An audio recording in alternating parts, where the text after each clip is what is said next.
नमस्कार, मैं Awanish political trends में आपका स्वागत करता हूं। आज के इंटरव्यू सेक्शन में हमसे बात करने के लिए रांची के लोकप्रिय सांसद और भाजपा के प्रखर कार्यकर्ता श्री संजय सेठ जी हैं।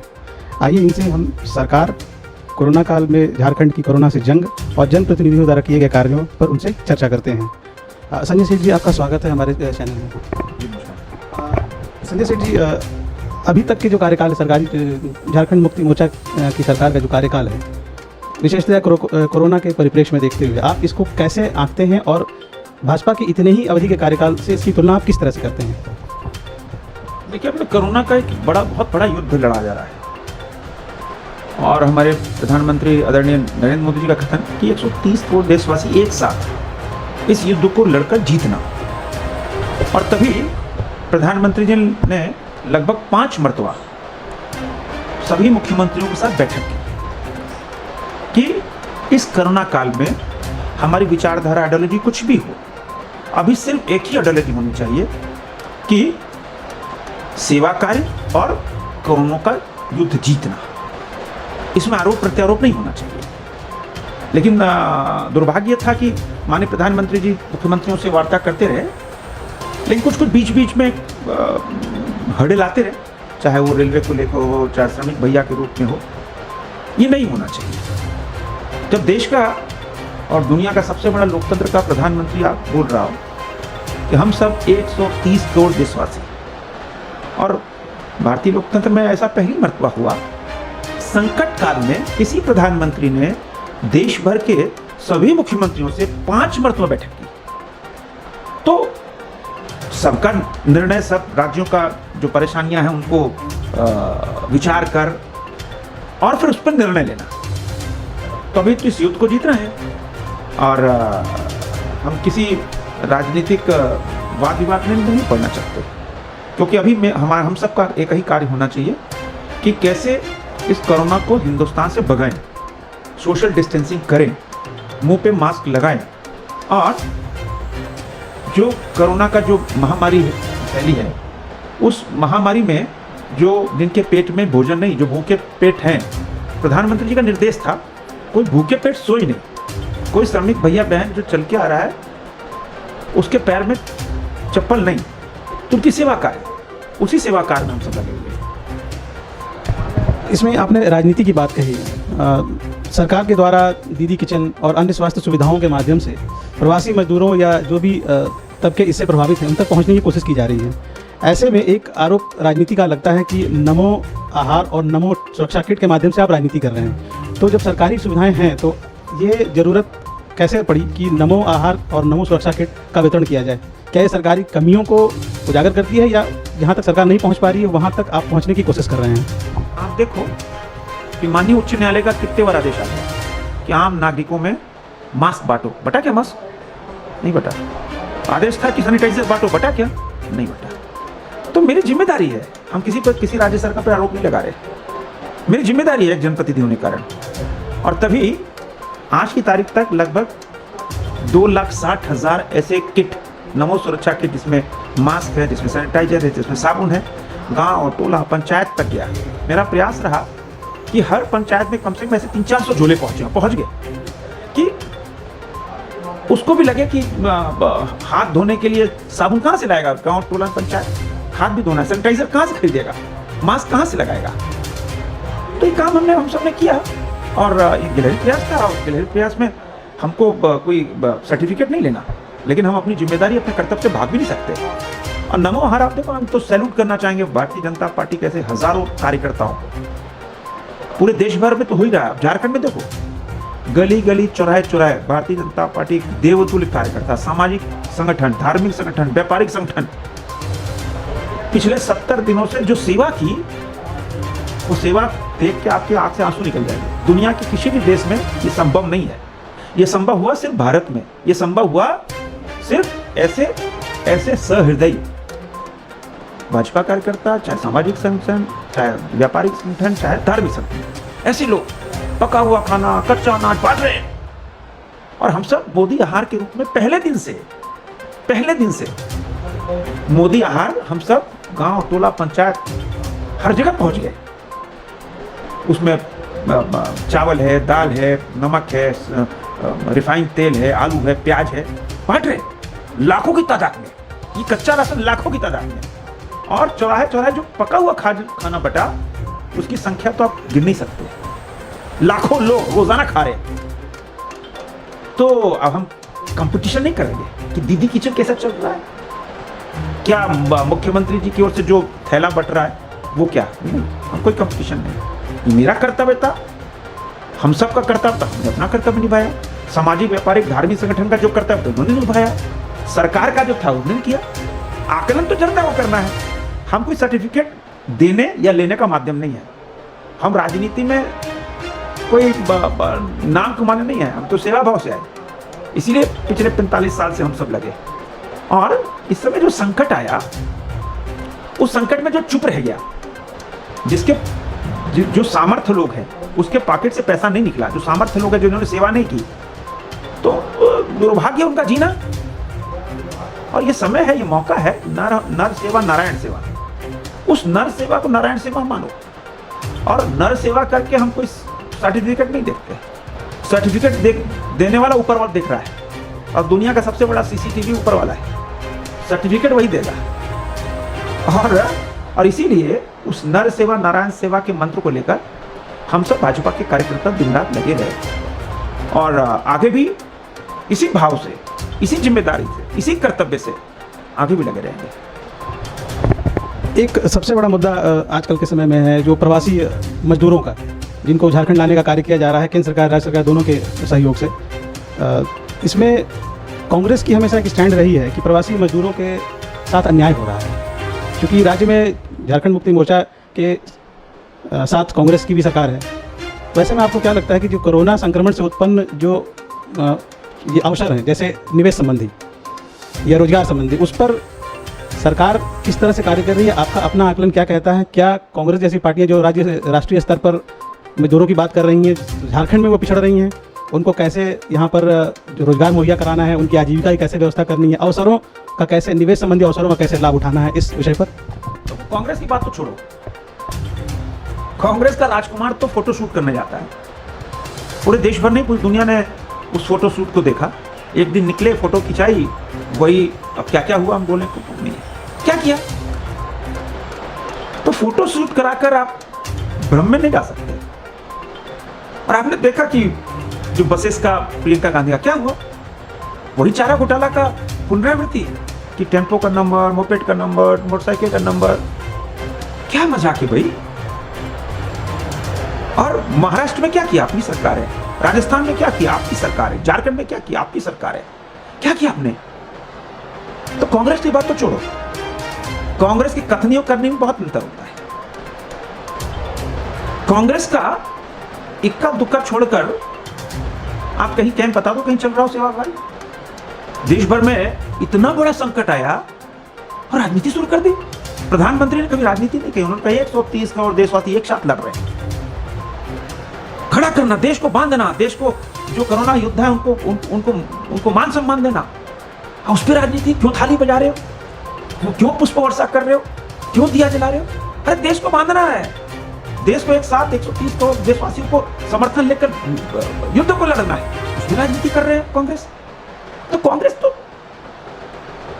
का चाल चलन तो चेहरा देश जानता है। और देश आज मोदी के साथ खड़ा है। देश प्रधानमंत्री को एक अभिभावक के रूप में नरेंद्र मोदी मिले, और उस अभिभावक का जो भी निर्देश होता है, जो भी आग्रह होता है देशवासियों को, देशवासी कश्मीर से कन्याकुमारी एक साथ खड़े होते हैं।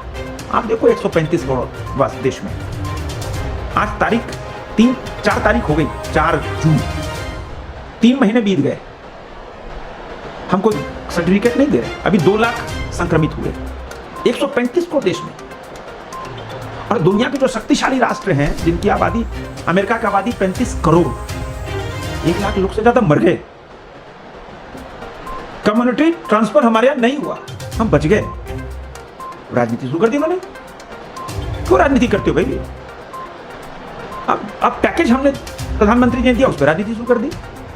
राजनीति करना है तो लकीर, जो लकीर खींची उससे बड़ी लकीर खींचना सीखो, उस लकीर के बराबर आना सीखो, वही सेवा कार्य करो। आज जनता दिग्भ्रमित नहीं होगी। जनता देख रही है कौन सेवा कार्य कर रहा है, कैसे प्रधानमंत्री जी 20-20 घंटे काम कर रहे हैं, कैसे उत्तर प्रदेश के मुख्यमंत्री जिन्होंने पूरे इतने बड़े उत्तर प्रदेश को संभाल लिया, और ऐसे उत्तर प्रदेश को वहाँ जो श्रमिक भैया बहन आए उनके लिए आजीविका का काम शुरू हो गया। उनसे सीखो कि कैसे वहाँ श्रमिक भैया बहनों को हजारों बसों से वो ले आए, क्वारंटाइन कराया, क्वारंटाइन करने के बाद जांच करवाया, फिर घर भेजा। सभी उत्तर प्रदेश के बॉर्डरों पे कैंप लगे, भोजन उपलब्ध हुआ। यह है कार्यशैली।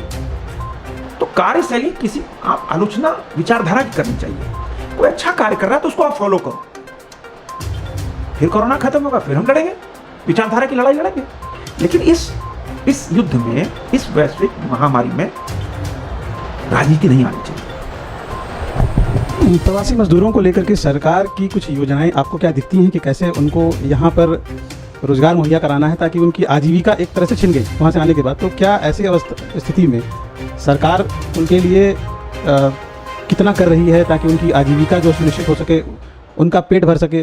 क्योंकि अब तो अनलॉक की बात शुरू हो गई, लोग रोजगार खोजेंगे, बाहर जाएंगे। वैसे में आपको क्या लगता है कि राज्य सरकार इस फ्रंट पर कुछ कर रही है कि नहीं?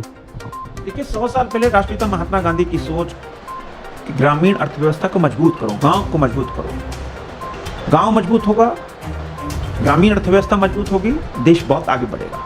उसी मंत्र को प्रधानमंत्री जी ने अपनाया। तभी प्रधानमंत्री जी ने 20 लाख करोड़ का पैकेज और लोकल को वोकल बनाना। लोकल जब वोकल बनेगा तो रोजगार स्वतः ही उत्पन्न होंगे, नए नए अवसर मिलेंगे। झारखंड में देखो, झारखंड में आप मधुमक्खी पालन, झारखंड में आप देखिए कि तसर का सूत निकालना, हमारे यहाँ कोकून बहुत होता है, हमारे यहाँ महुआ बहुत होता है। महुआ से बहुत सारी बाई प्रोडक्ट्स बन सकते हैं। हमारे यहाँ अच्छे मूर्तिकार हैं, हमारे बढ़िया ज्वेलरी बना सकते हैं, हमारे यहाँ दरी बुनने वाले हैं। हमारे यहाँ आप देखो गांव-गांव, टोला-टोला बांस उद्योग, बांस के फर्नीचर और बांस के तरह तरह के आइटम्स, बहुत हुनर है झारखंड में। तो जो उस हुनर को उभारना, उस हुनर को मौका देना। तो प्रधानमंत्री जी का जो पैकेज आया, और उस पैकेज में अब नीचे तक जब योजनाएं आएंगी, राज्य सरकार उसको किस तरह इम्प्लीमेंट करती है, उस योजना को राज्य सरकार की जिम्मेदारी है कि कैसे स्वरोजगार के क्षेत्र में उस पैकेज में जो संभावनाएं हैं उसको तलाश कर उस व्यक्ति तक पहुंचाना। क्योंकि हमारा मंत्री रहा है अंत्योदय, और एकात्म मानववाद के दर्शन में हमारा यही पंडित दीनदयाल उपाध्याय जी का सूचना था, उनका मंत्र था कि जो सबसे नीचे व्यक्ति बैठा है उस तक विकास पहुंचाना, उस तक सेवा पहुंचाना। उसी मंत्र को लेकर प्रधानमंत्री जी गंभीर हैं, और उसी मंत्र को लेकर और राष्ट्रपिता महात्मा गांधी की उस आर्थिक ग्रामीण अर्थव्यवस्था को मजबूत करने के लिए लोकल को वोकल बनाना। तो उस लोकल को हम वोकल बनाएं। जहां लोकल वोकल बन गया तो आप देखो कि नए नए अवसर तुरंत मिलने शुरू हो जाएंगे, नए नए अवसर मिलने शुरू होंगे। जहां नए अवसर मिलना शुरू हो जाएगा तो भैया बहन जो चेन्नई में है, जो पंजाब में है, जो दूसरे पूरे देश में फैले, घर में, उसके खेत में, उसके अपने गांव में, उसके अपने पंचायत में जो काम मिलेगा, क्यों जाएगा? अपने माँ बाप के साथ रहकर, अपने गांव में, अपने पंचायत में रहकर काम करेगा। उसको वो इज्जत से 2 रोटी कमाएगा और खाएगा। तो अब आगे इस पे बहुत बड़ा काम अब शुरू होने वाला है। अभी आपने महाराष्ट्र की चर्चा की और यूपी के मुख्यमंत्री योगी आदित्यनाथ की चर्चा की कि उनके द्वारा किए कार्यों का अनुसरण करना चाहिए। कांग्रेस और योगी, इन दोनों को मिलाकर अगर सारी पिक्चर को देखा जाए तो आपको क्या लगता है कि यहाँ पर योगी जी द्वारा किए गए कार्यों या उनके मार्ग का अनुसरण करने में क्या किसी तरह का व्यवधान है? और व्यवधान है तो क्या उसकी वजह गठबंधन में कांग्रेस को कहा जा सकता है? देखिए, कांग्रेस की तो हम बात नहीं करना चाहते,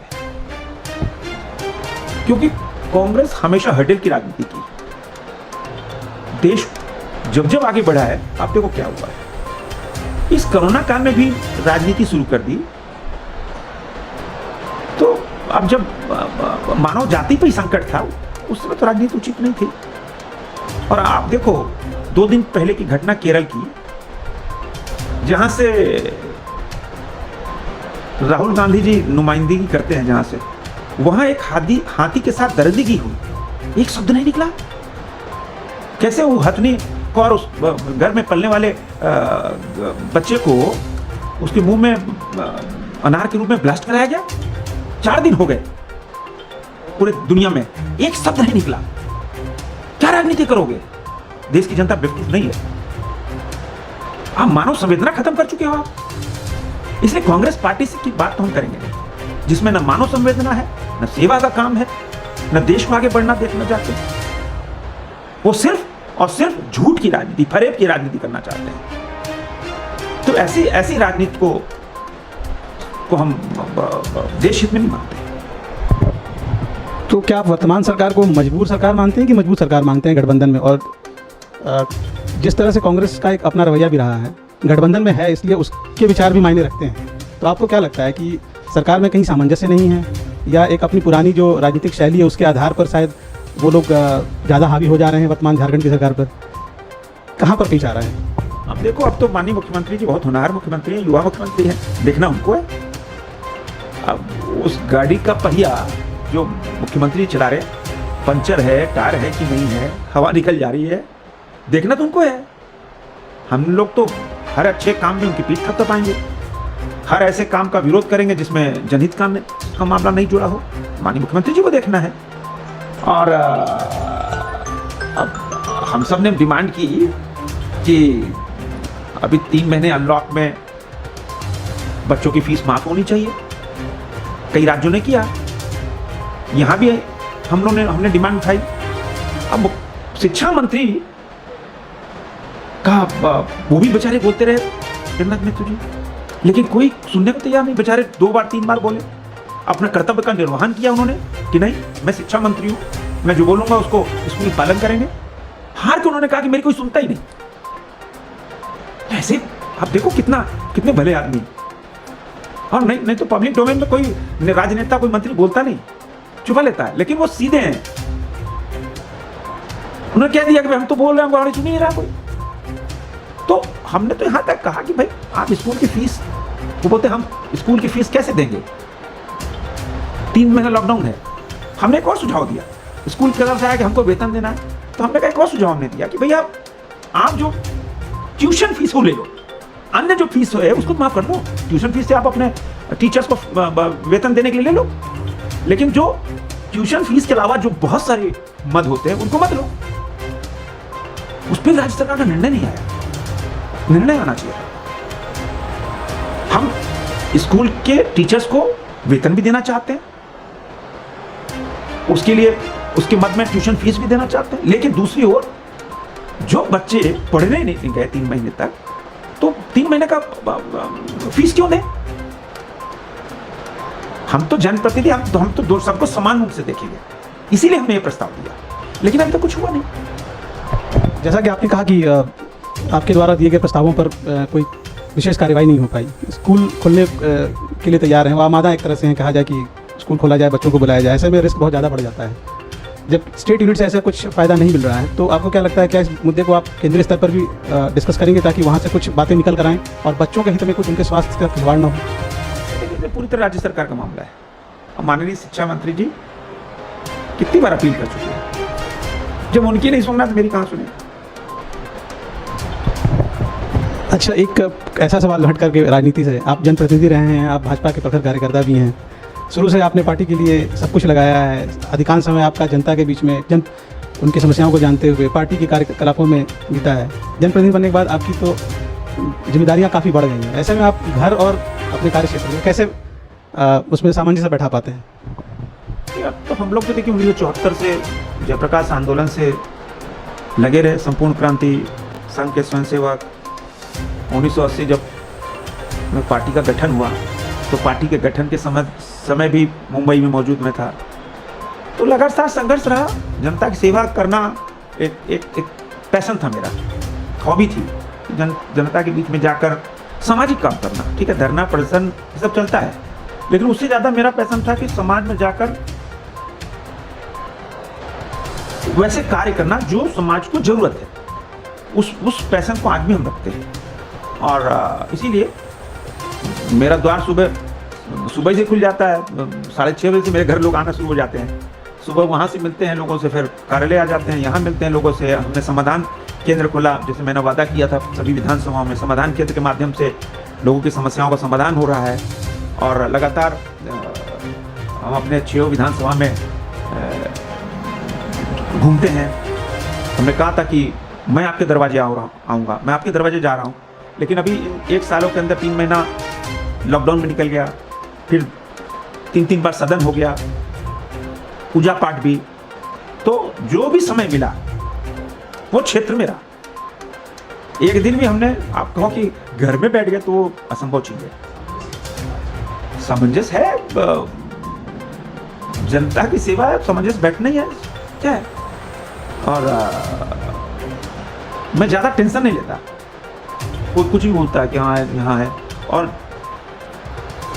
कहीं कोई आलोचना करता है उसको सहृदय लेते हैं कि जरूर कहीं हम में कमी हुई होगी तब ना आलोचना कर रहा है, तो उसको भी हम सहृदय लेते हैं और उसको उसमें सुधारने की कोशिश करते हैं कि कोई तो पूर्ण नहीं आया। भगवान राम की भी आलोचना लोगों ने की, तो हम लोग तो भाई एक गिलहरी रूपी कार्यकर्ता है, पार्टी कार्यकर्ता, संघ के स्वयंसेवक, एक सामाजिक कार्यकर्ता। और एमपीएमएल एक टेम्पोररी फेज होता है। आज एमपी है, कब, ये टेम्पोररी फेज है। और आदमी को कभी भी कितना बड़ा पद मिल जाए, पद मिलने के बाद आप जो पहले जीवन जी रहे हो उस जीवन से डिफरेंट नहीं होना चाहिए, उसी का कैरी ऑन करना चाहिए। और पद जो होता है, मैंने कहा ना, टेम्पोररी फेज होता है, कार्यकर्ता परमानेंट फेज होता है। हमको इसलिए दिक्कत नहीं हुई कि एमपी बनने के बाद भी हम कुर्सी बिछाते हैं, दरी बिछाते हैं, और वैसा ही जैसा पहले भी थे वैसा भी है, वैसा आगे रहेंगे। तो पद आएगा जाएगा, वो मैटर नहीं करता है। एक आखिरी बात, हम पॉलिटिकल ट्रेंड्स के बारे में कुछ हमारे दर्शकों को आप क्या कहना चाहेंगे पॉलिटिकल ट्रेंड की तरफ से? ये हमने एक मैचिंग देखी पॉलिटिकल ट्रेंड्स, और अभी स्कोप भी है political trend, non political views को लेके एक सबको समाते हुए झारखंड कैसे आगे बढ़े, कैसे रांची और तरक्की करे, और कैसे गांव टोला पंचायत जहाँ हुनर है उनको बाजार मिले, उनको भी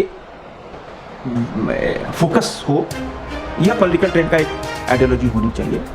और पॉलिटिकल ट्रेंड की एक और आइडियोलॉजी और होनी चाहिए कि हम किसी को बेवजह टारगेट कर, अब उसका शब्द नहीं बोलना चाहेंगे, बेवजह टारगेट कर आरोप प्रत्यारोप नहीं होना चाहिए। एक चरेवेती बढ़े चलो का मंत्र देना चाहिए, और एक कंस्ट्रक्टिव मैगजीन होनी चाहिए, और उसके जो थॉट्स हैं वो देश कैसे आगे बढ़े, भारत माँ का कैसे माथा और ऊंचा हो, इसी आइडियोलॉजी को इस पॉलिटिकल ट्रेंड को अपनाना चाहिए। ये थे रांची के सांसद श्री संजय सेठ जी, और उनसे हमारी बातचीत। धन्यवाद।